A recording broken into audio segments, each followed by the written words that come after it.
ರಾಜ್ಯದ 3 ವಿಧಾನಸಭಾ ಕ್ಷೇತ್ರಗಳ ಉಪಚುನಾವಣೆಯ ಫಲಿತಾಂಶ ಹೊರಬಿದ್ದಿದೆ. ದೇಶದ ಗಮನವನ್ನು ಸೆಳೆದಿದ್ದಂತಹ ಚನ್ನಪಟ್ಟಣ ಕ್ಷೇತ್ರದಲ್ಲಿ ಮಾಜಿ ಮುಖ್ಯಮಂತ್ರಿ ಹಾಗೂ ಹಾಲಿ ಕೇಂದ್ರ ಸಚಿವ ಆಗಿರುವಂತಹ ಎಚ್.ಡಿ. ಕುಮಾರಸ್ವಾಮಿಯವರ ಪುತ್ರ ನಿಖಿಲ್ ಕುಮಾರಸ್ವಾಮಿ 3ನೇ ಸೋಲನ್ನು ಕಂಡಿದ್ದಾರೆ. 2 ಸೋಲನ್ನು ಅದೇ ಕ್ಷೇತ್ರದಲ್ಲಿ ಕಂಡಿದ್ದಂತಹ ಸಿ.ಪಿ. ಯೋಗೇಶ್ವರ್ ಕಡೆ ಕ್ಷಣದಲ್ಲಿ ಕಾಂಗ್ರೆಸ್ ಅಭ್ಯರ್ಥಿಯಾಗಿ ಸ್ಪರ್ಧಿಸಿ ಗೆಲುವನ್ನು ದಾಖಲಿಸಿದ್ದಾರೆ.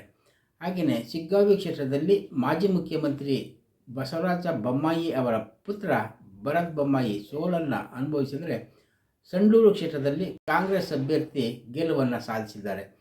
3 ಕ್ಷೇತ್ರಗಳಲ್ಲೂ ಭರ್ಜರಿ ಗೆಲುವನ್ನು ಸಾಧಿಸುವ ಮೂಲಕ ಕಾಂಗ್ರೆಸ್ ತನ್ನ ಬಲವನ್ನು ವೃದ್ಧಿಸಿಕೊಂಡಿದೆ. 136 ಸ್ಥಾನಗಳನ್ನು ಹೊಂದಿದಂತಹ ಕಾಂಗ್ರೆಸ್ಗೆ ಈಗ ಹೆಚ್ಚುವರಿ 2 ಸ್ಥಾನಗಳು ದೊರೆತಿವೆ. ಅದು ಚನ್ನಪಟ್ಟಣ ಮತ್ತು ಶಿಗ್ಗಾವಿಯದಾಗಿದೆ. ಇಲ್ಲಿ ಪ್ರಮುಖವಾಗಿ ಗಮನ ಸೆಳೀತಾ ಇದ್ದಂಥದ್ದು ಚನ್ನಪಟ್ಟಣ ಕ್ಷೇತ್ರ. ಇಲ್ಲಿ ಒಕ್ಕಲಿಗ ನಾಯಕತ್ವ ಯಾರ ಪಾಲಾಗಬೇಕು ಅನ್ನುವ ಜಿದ್ದಾಜಿದ್ದಿಯಲ್ಲಿ ಡಿ.ಕೆ. ಶಿವಕುಮಾರ್ ಮತ್ತು ಅವರ ಸೋದರರ ಜೊತೆಗೆ ಸಿ.ಪಿ. ಯೋಗೇಶ್ವರ್ ಅವರು ಕೂಡ ಸೇರಿಕೊಂಡರು. ಮತ್ತೊಂದು ಕಡೆ ಎಚ್.ಡಿ. ಕುಮಾರಸ್ವಾಮಿಯವರು ತಾನೇ ಒಕ್ಕಲಿಗ ನಾಯಕ ಅನ್ನುವ ಪ್ರಾಬಲ್ಯವನ್ನು ಮೆರೆಯುವುದಕ್ಕೋಸ್ಕರ ಇನ್ನಿಲ್ಲದ ಕಸರತ್ತನ್ನು ಮಾಡಿದರು. ಅದಕ್ಕೆ ಅವರ ತಂದೆ ಮಾಜಿ ಪ್ರಧಾನಿ ದೇವೇಗೌಡರು ಇಳಿ ವಯಸ್ಸನ್ನು ಕೂಡ ಲೆಕ್ಕಿಸದೆ ಚುನಾವಣಾ ಪ್ರಚಾರದಲ್ಲಿ ತೊಡಗಿಕೊಂಡಿದ್ದರು. ಮೊಮ್ಮಗನನ್ನು ಗೆದ್ದೇ ಗೆಲ್ಲಿಸ್ತೇನೆ, ನಾಯಕನನ್ನಾಗಿ ಇವನನ್ನು ರೂಪಿಸ್ತೇನೆ ಅನ್ನುವಂತಹ ಛಲವನ್ನು ತೋರ್ಪಡಿಸಿದರು. ಜೊತೆಗೆ ಸರ್ಕಾರವನ್ನು ಕೆಡುವಂತಹ ಮಾತನ್ನು ಕೂಡ ಆಡಿದರು. ಇದೇ ಚನ್ನಪಟ್ಟಣ ಕ್ಷೇತ್ರದಲ್ಲಿ ಸಚಿವ ಜಮೀರ್ ಅಹಮದ್ ಆಡಿದಂತಹ ಕರಿಯ ಅನ್ನುವಂತಹ ಮಾತು, ದೇವೇಗೌಡರ ಕುಟುಂಬವನ್ನು ಖರೀದಿಸ್ತೇವೆ ಅನ್ನುವಂತಹ ಮಾತು ತೀವ್ರ ಪರಿಣಾಮವನ್ನು ಈ ಕ್ಷೇತ್ರದ ಮೇಲೆ ಮಾಡಿರುತ್ತೆ. ಅದರಿಂದಾಗಿ ಕಾಂಗ್ರೆಸ್ನ ಗೆಲುವು ಕಷ್ಟ ಆಗ್ಬೋದು ಅನ್ನುವಂತಹ ಮಾತುಗಳನ್ನು ಖುದ್ದಾಗಿ ಸಿ.ಪಿ. ಯೋಗೇಶ್ವರ್ ಅವರು ಆ ರೀತಿ ಹೇಳಿಕೆಯನ್ನು ಕೊಟ್ಟಿರುವುದರ ಹಿಂದೆ ಬೆಟ್ಟಿಂಗ್ ಕರಾಳ ದಂಧೆಯ ಮುಖ ಇದ್ದೇ ಇತ್ತು ಅನ್ನುವಂಥದ್ದನ್ನು ತಳ್ಳಿ ಹಾಕೋದಕ್ಕೆ ಬರೋದಿಲ್ಲ. ಯಾಕಂದರೆ ಇಡೀ ಭಾರತದಲ್ಲೇ ಅತ್ಯಂತ ಗಮನ ಸೆಳೆದಿದ್ದಂತಹ ಚನ್ನಪಟ್ಟಣ ಕ್ಷೇತ್ರದಲ್ಲಿ ಕುಮಾರಸ್ವಾಮಿಯವರ ಪುತ್ರ ಗೆಲ್ತಾರ ಅಥವಾ ಸಿ.ಪಿ. ಯೋಗೇಶ್ವರ್ ಗೆಲ್ತಾರ ಅನ್ನುವುದರ ಬೆಟ್ಟಿಂಗ್ ದೊಡ್ಡ ಮಟ್ಟದಲ್ಲೇ ನಡೀತಾ ಇತ್ತು. ಅದರಿಂದಾಗಿಯೇ ಅಭ್ಯರ್ಥಿಯೇ ತಾನು ಸೋಲುವಂತಹ ಸಂಭವವಿದೆ ಅಥವಾ ಗೆಲುವಿನ ಅಂತರ ಕೂದಲೆಳೆಯಷ್ಟು ಇದೆ ಅನ್ನುವ ಮಾತನ್ನು ಹೇಳಿದ್ದರಿಂದಾಗಿ ಬೆಟ್ಟಿಂಗ್ ದಂಧೆಯಲ್ಲಿ ಅವರ ವಿರುದ್ಧವಾಗಿ ಅಂದರೆ ನಿಖಿಲ್ ಕುಮಾರಸ್ವಾಮಿಯ ಪರವಾಗಿ ಬೆಟ್ಟಿಂಗ್ ಕಟ್ಟುವಂಥದ್ದು ಕೋಟ್ಯಾಂತರ ರೂಪಾಯಿಗಳ ಮಟ್ಟದಲ್ಲೇ ನಡೀತು ಅನ್ನುವುದನ್ನು ಕ್ಷೇತ್ರದಲ್ಲಿ ಓಡಾಡಿದಂಥವರು ಹೇಳ್ತಾರೆ. ಇದರಿಂದಾಗಿಯೇ ನಿಖಿಲ್ ಕುಮಾರಸ್ವಾಮಿಯವರ ಪರವಾಗಿ ಹಣವನ್ನು ಕಟ್ಟಿದ್ದವರು ಈಗ ಯೋಗೇಶ್ವರ್ ಗೆದ್ದಿದ್ದರಿಂದಾಗಿ ಬೆಟ್ಟಿಂಗ್ನಲ್ಲಿ ದೊಡ್ಡ ಮೊತ್ತವನ್ನು ಕಳೆದುಕೊಂಡಿದ್ದಾರೆ. ಅದನ್ನು ಒಳಹೊಕ್ಕು ನೋಡುವುದಾದರೆ ಕಾಂಗ್ರೆಸ್ ಪರವಾಗಿನ ವ್ಯಕ್ತಿಗಳಿಗೆ ಈ ಬೆಟ್ಟಿಂಗ್ ದಂಧೆಯಲ್ಲಿ ಅನುಕೂಲ ಹೆಚ್ಚಿನ ರೀತಿಯಲ್ಲಿ ಆಗಿದೆ ಅನ್ನುವ ವಿಶ್ಲೇಷಣೆಯನ್ನು ಕೂಡ ಮಾಡ್ಬೋದು. ಈ ಬೆಟ್ಟಿಂಗ್ ವಿಚಾರವನ್ನು ಹೊರತುಪಡಿಸಿದರೆ ರಾಜ್ಯ ರಾಜಕೀಯದಲ್ಲಿ ಈ ಚುನಾವಣೆಯ ಫಲಿತಾಂಶವನ್ನು ನೋಡ್ತಾ ಹೋಗೋದಾದರೆ ಮುಖ್ಯಮಂತ್ರಿ ಸಿದ್ದರಾಮಯ್ಯ ಹಾಗೂ ಅವರ ಸರ್ಕಾರದ ವಿರುದ್ಧ ಅನೇಕ ಭ್ರಷ್ಟಾಚಾರದ ಆರೋಪಗಳು ಇರುವ ಹೊತ್ತಿನಲ್ಲೇ ಈ 3ಕ್ಕೆ 3 ಕ್ಷೇತ್ರಗಳಲ್ಲಿ ಗೆಲುವನ್ನು ಸಾಧಿಸಿರುವಂಥದ್ದು ಸಿದ್ದರಾಮಯ್ಯ ಅವರ ಸರ್ಕಾರಕ್ಕೆ ಒಂದು ರೀತಿಯ ಎನರ್ಜಿ ಡ್ರಿಂಕ್ಸನ್ನು ಕೊಟ್ಟಂತಾಗಿದೆ. ವಿರೋಧ ಪಕ್ಷಗಳು ಮಾಡ್ತಿರುವಂತಹ ಟೀಕೆಗಳು ಆರೋಪಗಳಿಗೆ ಯಾವುದೇ ಬೆಲೆ ಇಲ್ಲ ಅನ್ನುವಂಥದ್ದನ್ನು ಗಟ್ಟಿ ದನಿಯಲ್ಲಿ ಹೇಳೋದಕ್ಕೆ ಈ ಚುನಾವಣಾ ಫಲಿತಾಂಶ ಅವಕಾಶವನ್ನು ಮಾಡಿಕೊಟ್ಟಿದೆ. ಹಾಗೆಯೇ ಡಿ.ಕೆ. ಶಿವಕುಮಾರ್ ಅವರಿಗೆ ಒಕ್ಕಲಿಗ ಪ್ರಭುತ್ವ ನನ್ನ ಕೈಗೆ ಸೇರ್ಪಡೆ ಆಗಿದೆ, ಮಾಜಿ ಪ್ರಧಾನಿ ದೇವೇಗೌಡರ ಕುಟುಂಬದಿಂದ ಜಾರಿ ಹೋಗಿದೆ ಅನ್ನುವಂಥದ್ದನ್ನು ಸಾಬೀತುಪಡಿಸೋದಕ್ಕೆ ಈ ಚನ್ನಪಟ್ಟಣ ಚುನಾವಣೆಯ ಫಲಿತಾಂಶ ಒಂದು ದೊಡ್ಡ ಉದಾಹರಣೆಯಾಗಿ ನಿಂತಿದೆ.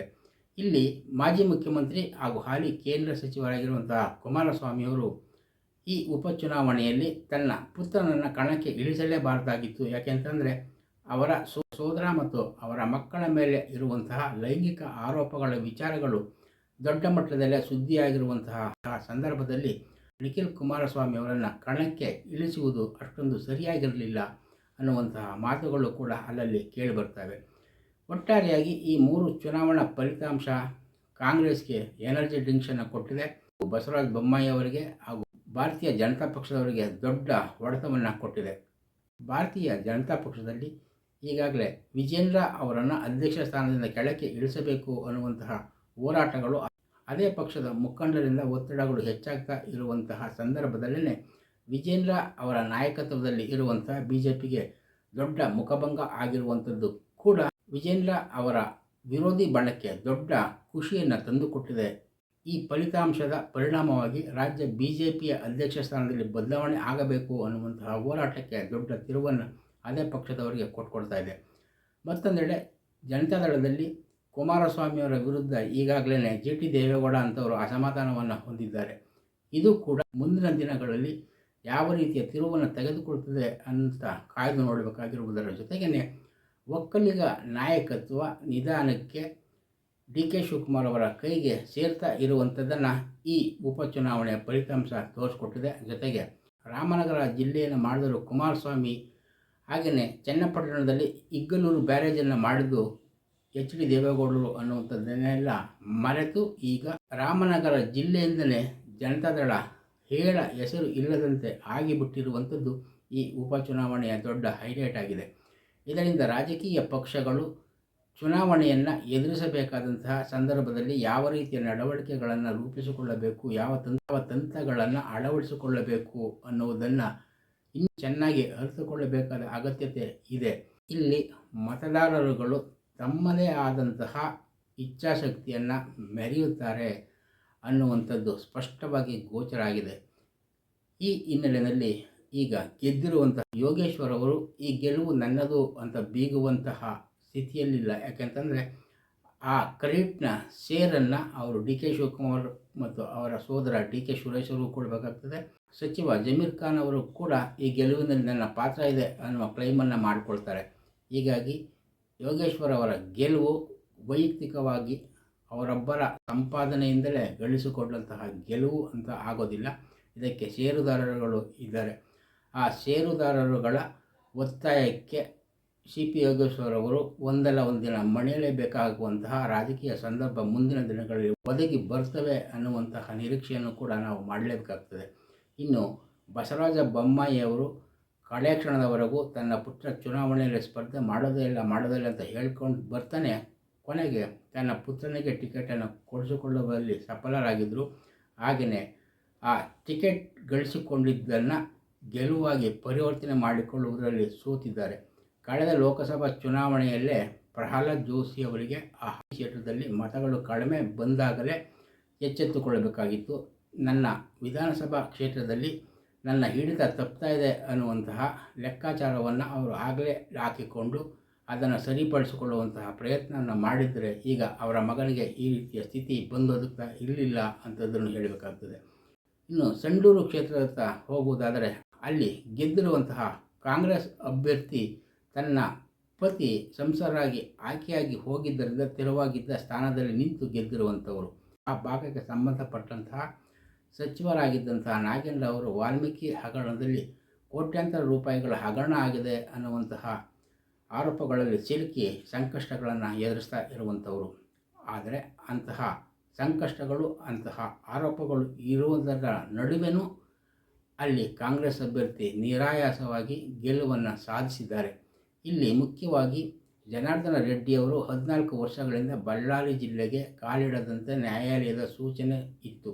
ಆದರೆ ಈಗ ನ್ಯಾಯಾಲಯ ಆ ಷರತ್ತನ್ನು ತೆಗೆದುಹಾಕಿರುವುದರಿಂದ ಬಳ್ಳಾರಿ ಜಿಲ್ಲೆಗೆ ಪ್ರಪ್ರಥಮವಾಗಿ ಕಾಲಿಟ್ಟ ನಂತರದಲ್ಲಿ ಜನಾರ್ದನ ರೆಡ್ಡಿ ಎದುರಿಸಿದ ಮೊಟ್ಟಮೊದಲ ಚುನಾವಣೆ ಸಂಡೂರು ಕ್ಷೇತ್ರದ್ದು ಆಗಿತ್ತು. ಜನಾರ್ದನ ರೆಡ್ಡಿ ತನ್ನ ರಾಜಕೀಯ ಅಸ್ತಿತ್ವವನ್ನು ಮತ್ತೆ ಇಲ್ಲಿ ತೋರಿಸ್ಕೊಳ್ತಾನೆ ಅನ್ನುವ ಹುಂಬತನದಿಂದ ಹೊರಟರು.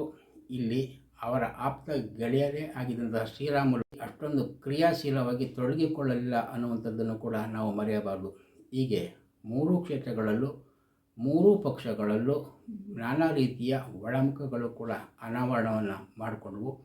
ಕಟ್ಟಕಡೆಯದಾಗಿ ಈ ಮೂರೂ ಕ್ಷೇತ್ರಗಳಲ್ಲಿ ಕಾಂಗ್ರೆಸ್ ಗೆಲುವಿನ ನಗೆಯನ್ನು ಬೀರಿ ಸಿದ್ದರಾಮಯ್ಯ ಮತ್ತು ಡಿ ಕೆ ಶಿವಕುಮಾರ್ ಅವರ ಪ್ರತಿಷ್ಠೆಯನ್ನು ಹೆಚ್ಚಿಸಿರುವುದು ನಿಜವಾದರೂ ಕೂಡ ಮುಂದಿನ ದಿನಗಳಲ್ಲಿ ಇದನ್ನೇ ಪ್ರತೀಕಾರವನ್ನಾಗಿ ತೆಗೆದುಕೊಂಡು ಎನ್ ಡಿ ಎ ಪಕ್ಷ ಈಗಾಗಲೇ ಹಗರಣಗಳಲ್ಲಿ ಸಿಲುಕಿಕೊಂಡಿರುವಂತಹ ಮುಖ್ಯಮಂತ್ರಿಯವರ ವಿರುದ್ಧ ಯಾವ ರೀತಿಯ ಕ್ರಮಗಳನ್ನು, ಅಂದರೆ ಇ ಡಿ ಅಥವಾ ಸಿ ಬಿ ಐ ಅಂತಹ ತನಿಖಾ ಸಂಸ್ಥೆಗಳನ್ನು ಬಳಸಿಕೊಳ್ತದೆ ಅನ್ನುವುದನ್ನು ಕಾಯ್ದು ನೋಡಲೇಬೇಕಾಗಿದೆ. ಈ ಗೆಲುವಿನಿಂದ ಬೀಗುವಂತಹ ಸ್ಥಿತಿಯಲ್ಲಿ ಸಿದ್ದರಾಮಯ್ಯ ಇಲ್ಲ. ರಾಜಕೀಯವಾಗಿ ಅದು ಮೇಲ್ನೋಟಕ್ಕೆ ಶಕ್ತಿಯನ್ನು ಕೊಟ್ಟಿರುವುದು ನಿಜವಾದರೂ ಕೂಡ ಅದು ಡಿ ಕೆ ಶಿವಕುಮಾರ್ ಅವರ ಕ್ಲೈಮ್ಗೂ ಕೂಡ ಅವರು ತಲೆಬಾಗಬೇಕಾಗ್ತದೆ. ಹಾಗೆಯೇ NDA ಕೆಂಗಣ್ಣಿಗೆ ಗುರಿಯಾಗಿ ಅವರು ಮುಡ ಹಗರಣದಲ್ಲಿ CBI EDಯಂತಹ ತನಿಖಾ ಸಂಸ್ಥೆಗಳ ಎದುರು ತಲೆ ಬಗ್ಗಿಸುವಂತಹ ಸ್ಥಿತಿ ಮುಂದೆ ಒದಗಬಹುದಾದ ಸಾಧ್ಯತೆಗಳು ನಿಚ್ಚಳವಾಗಿ ಕಂಡು ಬರ್ತಾವೆ ಅನ್ನುವ ಮಾತನ್ನು ಇಲ್ಲಿ ಹೇಳಬೇಕಾಗ್ತದೆ. ನಮಸ್ಕಾರ, ಧನ್ಯವಾದ.